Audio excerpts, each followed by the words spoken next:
Okay guys, good morning. Ms. Sanchez here. We're going to go ahead and get started with our ELA lesson for today. Today's Wednesday, May 6th, and we're going to go ahead and get started. Yesterday, we read all of the stories for this week. Let me make sure I have the right title. We read the Golden Age of the Inca Empire, and we also read the discovery of Machu Picchu. This is what our reflections are going to be about this week. And so for today's activity, we're going to go ahead and do the Build, Reflect, Write chart on page 31 of our benchmark booklet. So if you guys want to go ahead and fill it in as I'm writing on the board, as well as you guys can just write it on paper as well. These are going to be really important for our weekly reflection this week. So, okay, let's go ahead and get started. So it's basically asking for us to include 3 conclusions and then our evidence to support the claim. So it says, what does Machu Picchu tell us about the culture of the Inca Empire?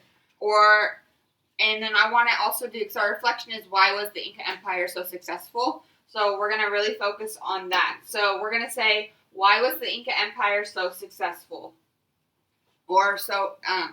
What led to the Inca Empire being successful? So we are going to go ahead and go through this part of the text, and we're going to find 3 conclusions that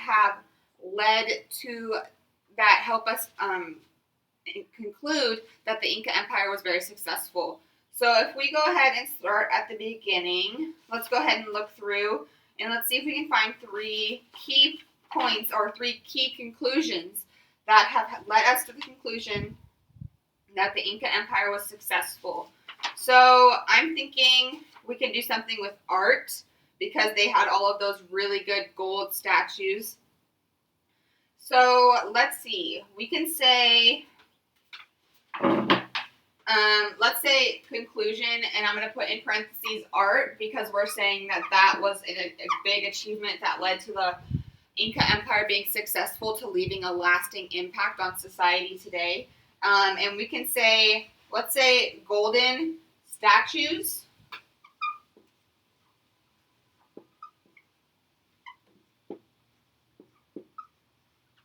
And let's also say golden cups. Remember how they were saying how the emperor drank out of solid gold cups.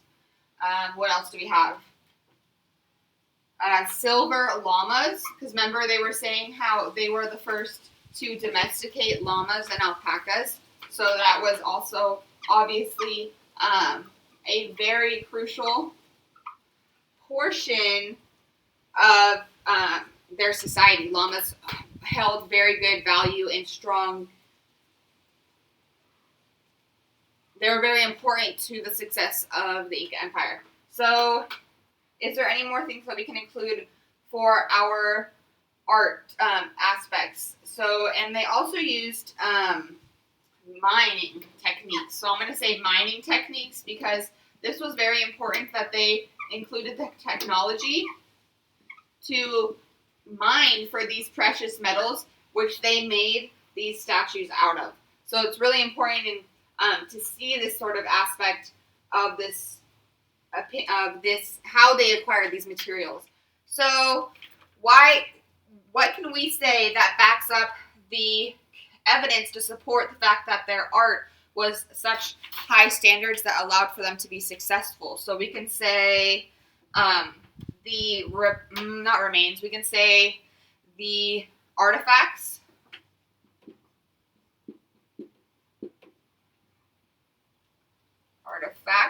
that were left behind for us to find, that we were able to use to prove the fact that these art were such monumental in the achievements that were left behind for the Inca Empire. What else can we use for evidence? Like we talked about last time, we can use specific quotes to back up our claim. So they believed, so I'm going to say right here, believed that gold was sweat from the sun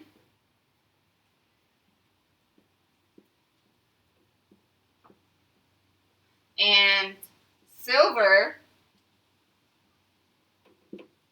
was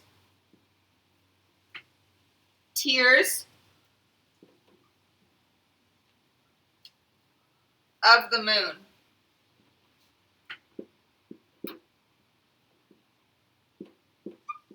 Right? So this is kind of like our text evidence to support why the Inca Empire put so much importance and value into the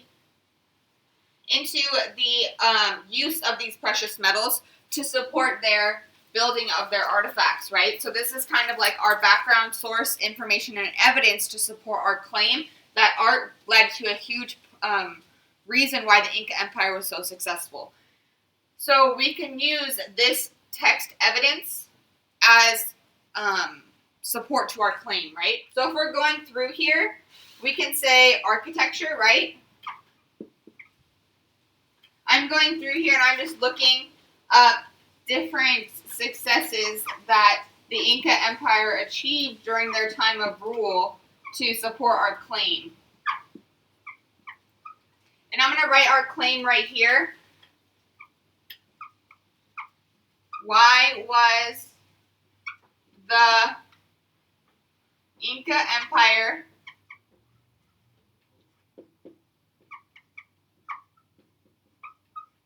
successful?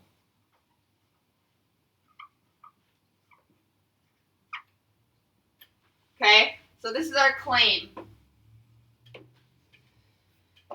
So if we say architecture, what is something that we can say that allowed for us to prove that they were capable of building these amazing feats of engineering, right? So we can say palaces, right? They talked about how they built a lot of palaces for the emperor to live in or royal family members. Anyone who kind of had that wealthy standpoint in their social ladder were able to live in these palaces. What else can we say? Temples where they went to pray or worship. Also places where they built statues to honor their gods or goddesses. Terraces. These were really important. So I'm going to go ahead and underline this. These were really important for them to be able to have their farming to pay their taxes. Because remember we talked about yesterday when we read the story that there was no currency, there was no money in their Inca Empire. They paid their taxes and got paid for and bought clothing, food, or anything like that by using materials that they had to trade. So they used their crops that they grew, they used the clothes that they made or anything to trade with other people in the civilization to be able to obtain other goods. So that's why the terraces were really high importance. If we go over here, we can talk about roads. They had roads to connect the cities throughout their empire. And what about suspension bridges? This is the first time we really saw these bridges be brought up in an empire that really connected and tied the cities together, right? You were able to go from home to home and terrace to terrace through these suspension bridges. So I'm going to go ahead and underline these. This is also a very important technological advancement that they made during this time that we use in today's society still. So if we're looking through here, we can talk about how they used, it says right here, engineer, I'm going to put this in parentheses because this is a direct quote that we can use in as our evidence. Engineering, I want to make sure.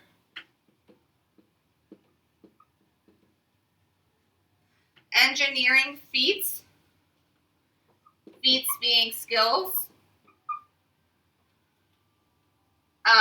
are unrivaled, meaning their skill level was so high for that age that they had their technology and skill advancements were so incredible that it's unrivaled or uncomparable to other civilizations of the time. So if we continue on, let's see if we can find some evidence to support our claims for architecture. I'm going to go ahead and put these in parentheses because I forgot to do that. So this is our point that we talk about. So if we go to, they talked about how they survived because of their amazing construction of buildings. So I'm going to say amazing construction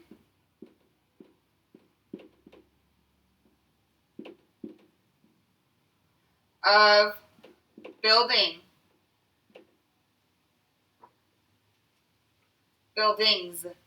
And then if we go to, we talk about how they didn't use cement or mortar as we use today. They used a completely new material sort of that allowed for their buildings to be so strong and still hold up to today's environments. They used field stones.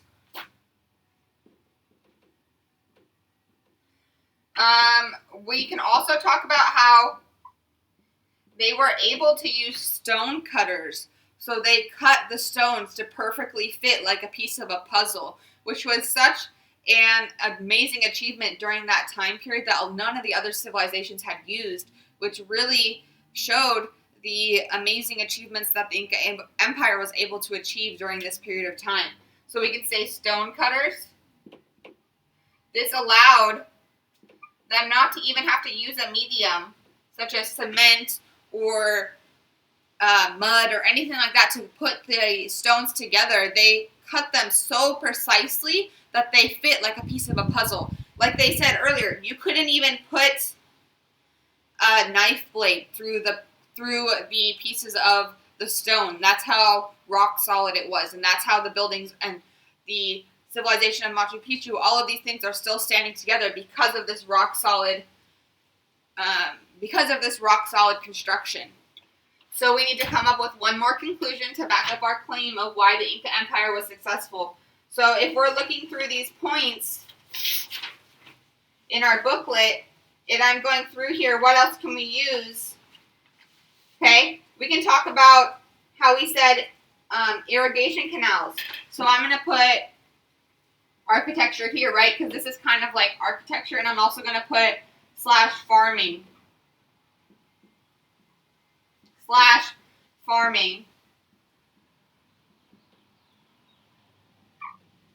And I'm going to put irrigation canals.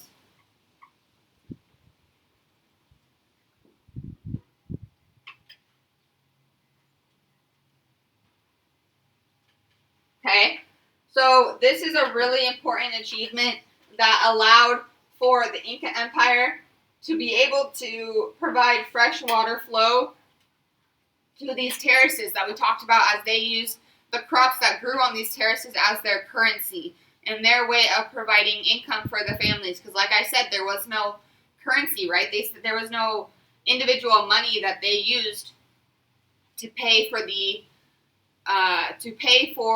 the necessities that the civilization needed on a daily basis, right? They used the crops that they grew, they used the clothes that they made, they used natural resources to be able to provide this sort of necessary advancements that they needed to survive on a daily basis. So the irrigation canals were crucial to the continuation of everyday life, right? So I feel like this is a really good conclusion that we can prove to show that why they were successful. So if we go over the decision and show evidence that irrigation canals were crucial to the development of the successfulness of the Inca Empire, we can say they provided a steady stream of fresh water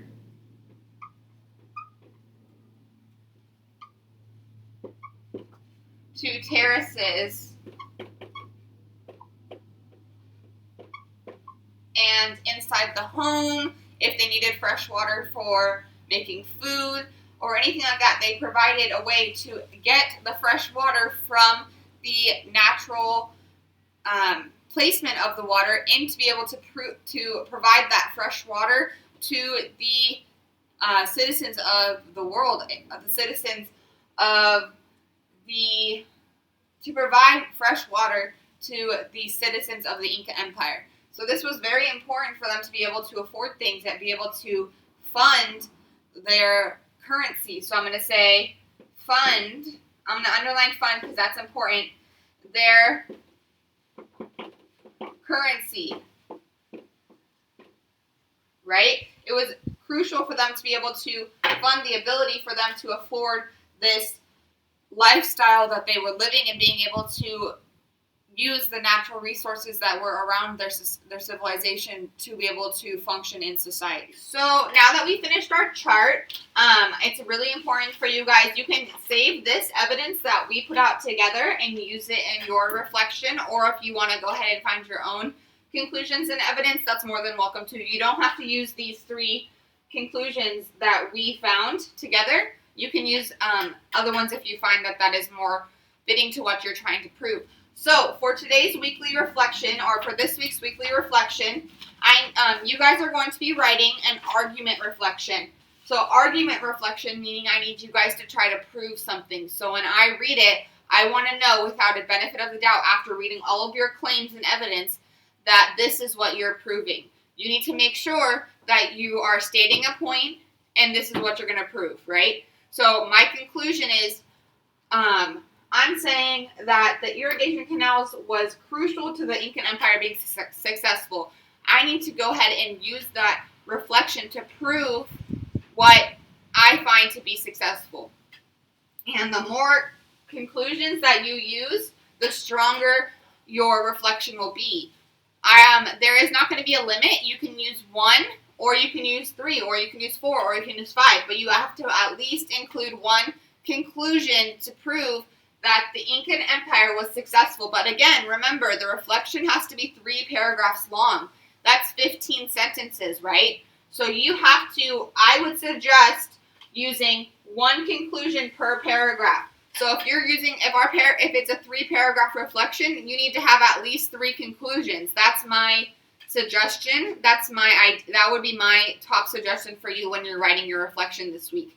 And again, you need to write your reflection to prove why the Incan Empire was successful. So you need to write an argument reflection so that I, as the reader, can understand why you, as the author, believe the Incan Empire was successful. And you need to have conclusions and evidence to back up your claim. Make sense? Okay. Okay, guys, good morning. We're going to go ahead and wrap up our newspaper for this week. So I'm going to go ahead and start at the top and then read through the whole page, and then we will go through and discuss the 2 points that are important for us to understand the material on page 3. So I'm going to go ahead and get started on the top of the page. We're going to go ahead and start with the epic poems of Homer at the very top of the page. I'm going to go ahead and start now. So the Iliad and the Odyssey are 2 famous narrative poems. A narrative poem is one that tells a complete story. These 2 poems are exciting and dramatic tales that readers have enjoyed for hundreds of years. Most historians agree that a poet from ancient Greece named Homer wrote them. We don't know very much about Homer, and some people think he may not have existed at all. Most people do agree that the 2 stories are very important. The Iliad and the Odyssey are 2 of the oldest known examples of Greek stories. Both poems are full of imagery and adventure. They give us an idea of what kinds of tales people told thousands of years ago. The Iliad tells a story of the Trojan War. The war began when Paris, a Trojan prince, kidnapped Queen Helen of Sparta, who was one of Zeus's daughters. The Spartans go to war to get their queen back. The poem is thousands of lines long, and it shares stories about all of the gods and heroes who fought in the war. The story ends just before the city of Troy is captured. The Odyssey is the sequel of the Iliad and takes place 10 years after the Trojan War ended.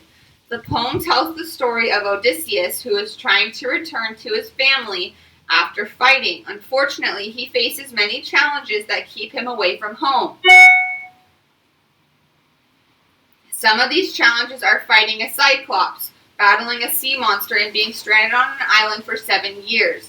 During these challenges, the gods at Mount Olympus argue about whether to help them.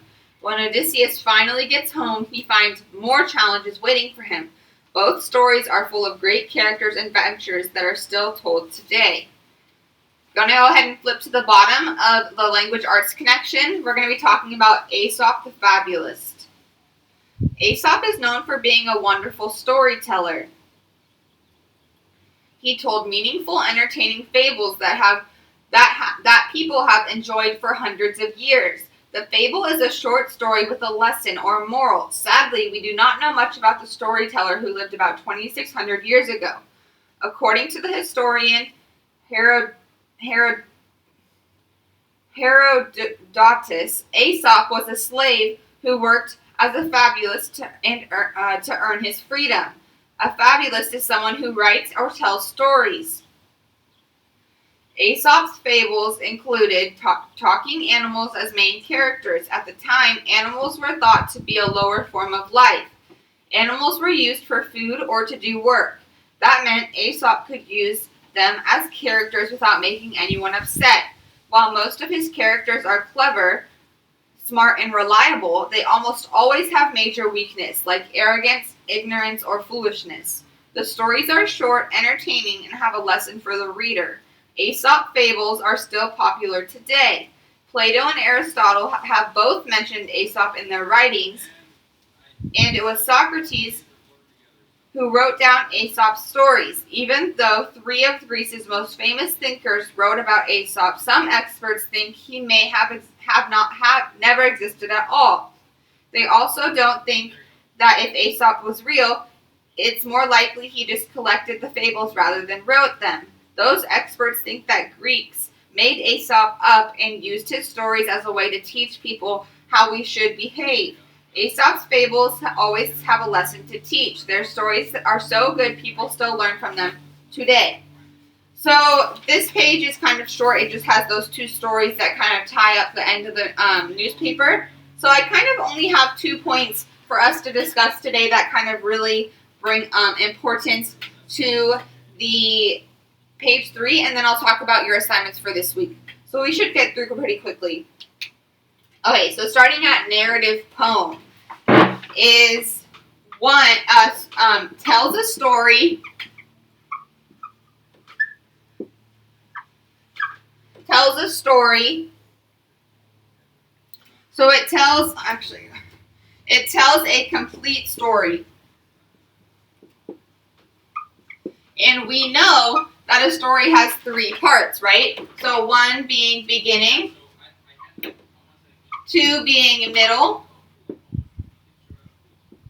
and 3 being the end. So a narrative poem, even though it's titled poem, it still tells a complete story, that it has a beginning, middle, and an end. And it includes characters that are important to the developments and the lessons to be learned from the stories. So the newspaper referenced 2 main poems, the Iliad and the Odyssey, both being narrative poems. And we learned that the Iliad was thousands of lines long. So it kind of tells you, I'm going to put narrative poem, and I'm going to say no line maximum, meaning it can go on for thousands of lines, like the Iliad did, right? It can go on for as many lines necessary to tell the story that is required. So we really can see that the Greeks used these 2 poems, these narrative poems, to write about times that were crucial during the civilization of Greece, right? We talk about how the Iliad talks about the Trojan War, and we learned yesterday about the Trojan horse that was used to fight in that war between Sparta and Troy, the city-states of Greece, right? So we, as a reader, if I'm looking at these texts, I can really see the crucial developments that were around during this time that really led to the understanding of the Trojan War and what happened and how it happened and the lessons to be learned that were all written down in this story or narrative poem that was published during that time in ancient Greece that was titled the Iliad. We then look at the other story called the Odyssey, which is the sequel meaning additional story, like we can learn a sequel movie or anything like that in addition to the original. So the Iliad being the original, the Odyssey is concluding and continuing right where the Iliad left off. And it talks about how what happened following the war. And the Odyssey uses a lot more examples of what we would probably say to this day as fictional beings. But how would we know? These poems were written in ancient Greece, so at the time, we can't really per se if they're considered to be ancient beings or fictional beings such as the Cyclops or a sea monster. It's just what the author is using to help tell the story. So we could see when reading the story how Odysseus goes on this journey of... Okay, moving down to the next part when we're talking about Aesop. So he is an author. Aesop is an author who was really famous during the time of ancient Greece, but what we learned was they were saying how some historians don't even believe that he was really real, right? So it's kind of interesting to see different takes on different stories based on the fables that he still uses. Like he was saying in the earlier portion, the Iliad and the Odyssey are still taught today. When I was in school, we read the Iliad and the Odyssey when we were in high school. When I was in high school. So it's still being taught. Those narrative poems that were created in ancient Greece are still being taught in today's educational realm, which is really interesting to see the facts that these poems that were written during this time period are still being transitioned and taught in today's 21st century of our world. So if we're going to move on to a fable, which is what Aesop was famous for writing, a fable is a short story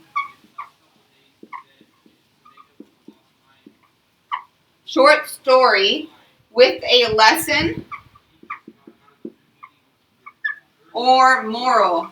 So I can say lesson or moral. Lesson being what? Something that is learned. So I'm going to put an arrow. Something that is learned. And then I can say moral. Moral meaning same thing, right? It has something that has transitioned into what you need to take away. So I can put underline, I'm going to do an arrow this way, a takeaway from the story. So I can say takeaway from the story, right?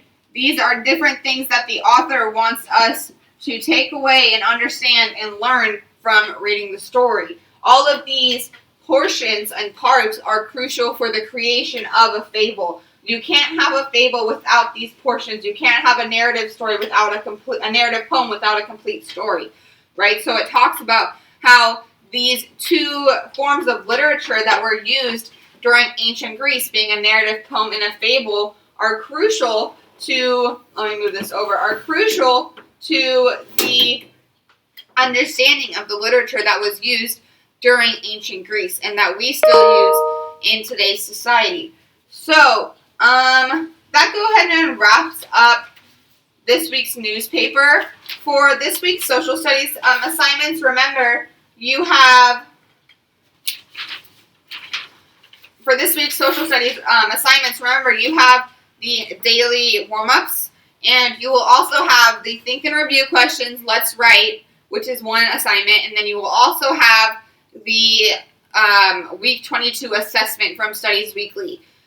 All of these are required for you to turn in so that you can get the weekly points for the week that will be put in towards your grade.